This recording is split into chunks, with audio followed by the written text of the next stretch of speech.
जय श्री कृष्णा। राधे राधे दोस्तों, आज की इस महत्वपूर्ण वीडियो में आज आप सभी जानेंगे वर्ष 2025 में पितृपक्ष कब से शुरू हो रहा है।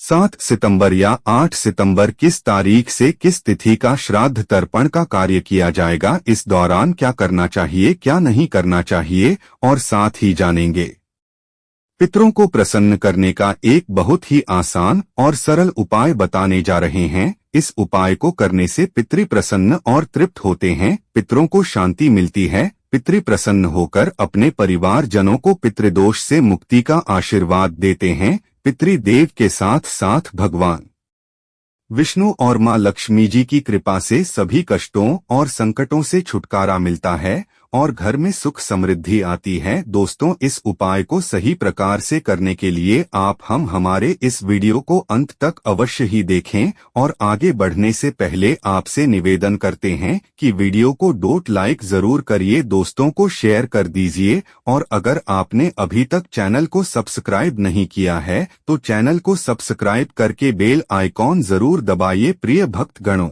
शास्त्रों में मनुष्यों के लिए देव आनंद और शरण और पवित्र आचरण या 3 आहरण बतलाए गए हैं। इनमें श्राद्ध के द्वारा पितृ को उतारना आवश्यक है, क्योंकि जिन माता पिता ने हमारी आयु आरोग्यता और सुख सौभाग्य की वृद्धि के लिए अनेक प्रकार के यत्न किए, उनके आचरण से मुक्त न होने पर हमारा जन्म ग्रहण करना निरर्थक होता है। उनके हाथ उतारने में कोई ज्यादा खर्च नहीं होता है, केवल वर्ष भर में उनकी मृत्यु तिथि को सर्वसुलभ जल, तेल या कुछ और पुष्प से उनका शिविर संपन्न करके और गौग्रास देकर के 1, 3 या 5 ब्राह्मणों को भोजन करा देने से आहरण उतर जाता है तथा पितरों की कृपा प्राप्त होती है। इस सरलता से साध्य होने वाले कार्य की उपेक्षा नहीं करनी चाहिए। इसके लिए जिस मास की जिस तिथि को माता पिता की मृत्यु हुई हो, उस तिथि को श्राद्ध करने के सिवा आश्विन कृष्ण महालय पक्ष में उसी तिथि को श्राद्ध तर्पण गौग्रास और ब्राह्मण भोजन करा अति आवश्यक है। इससे पितृगण प्रसन्न होते हैं और हमारा सौभाग्य बढ़ता है। पुत्रों को चाहिए कि वह अपने माता पिता की मरण तिथि को मध्याह्न काल में पुनः स्नान करके श्राद्ध आदि करें और ब्राह्मणों को भोजन कराएं, स्वयं भोजन करें। जिस स्त्री के कोई पुत्र न हो या उनके घर में पुरुष न हो, वह स्वयं भी अपने पति का श्राद्ध उनकी मृत्यु तिथि को कर सकती है।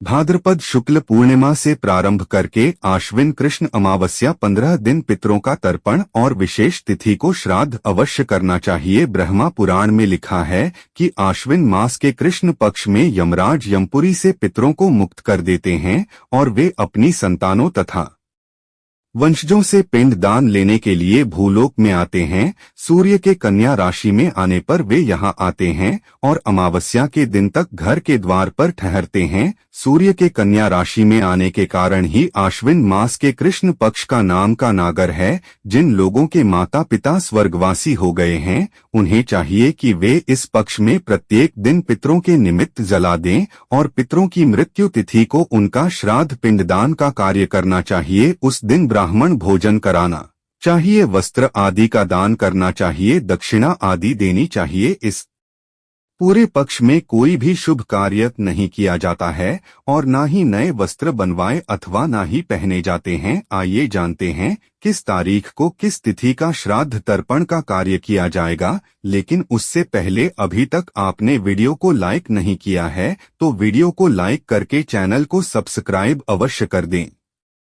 7 सितंबर 2025 को इस दिन भाद्रपद पूर्णिमा का जो कि आश्रित तर्पण श्राद्ध का कार्य किया जाएगा। 7 सितंबर को जो कि शाम 11:38 तक चतुर्दशी तिथि है, उसके बाद पूर्णिमा तिथि शुरू है। 7 सितंबर को जो कि पूर्णिमा का व्रत धारण किया जाएगा। इस दिन अनंत चतुर्दशी का व्रत भी किया जाएगा, गणेश विसर्जन का कार्य भी किया जाएगा और 7 सितंबर को जो कि आप श्री तपन का कार्य किया जाएगा। आश्विन मास कृष्ण पक्ष प्रतिपदा जो कि 8 सितंबर से शुरू है, तो प्रतिपदा का श्राद्ध 8 सितंबर को किया जाएगा। 8 सितंबर को पूर्णिमा जो कि रात 11:38 तक है, तो इस दिन स्नान दान की पूर्णिमा भी है और मध्याह्न काल के समय में प्रतिपदा का श्राद्ध आदि का कार्य किया जाएगा। साल 2025 में पितृपक्ष 7 सितंबर को भाद्रपद पूर्णिमा से शुरू होकर 21 सितंबर को सर्व पितृ अमावस्या के साथ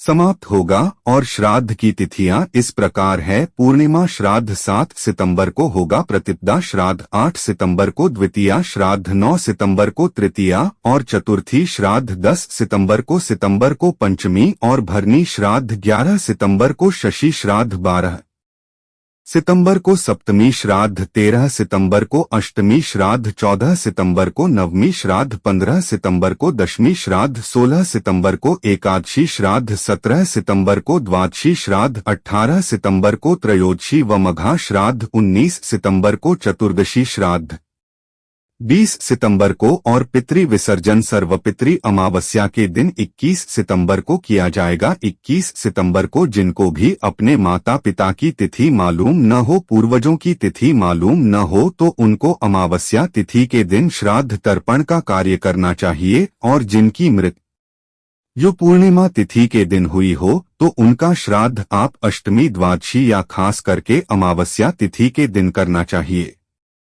पितृपक्ष के दौरान प्रत्येक दिन जो पितरों के निमित्त जल का अर्घ्य प्रदान करना चाहिए, पितरों को भोजन दे। शाम के समय में दक्षिण दिशा की ओर मुख करके सरसों के तेल या गाय के घी का दीपक जलाना चाहिए।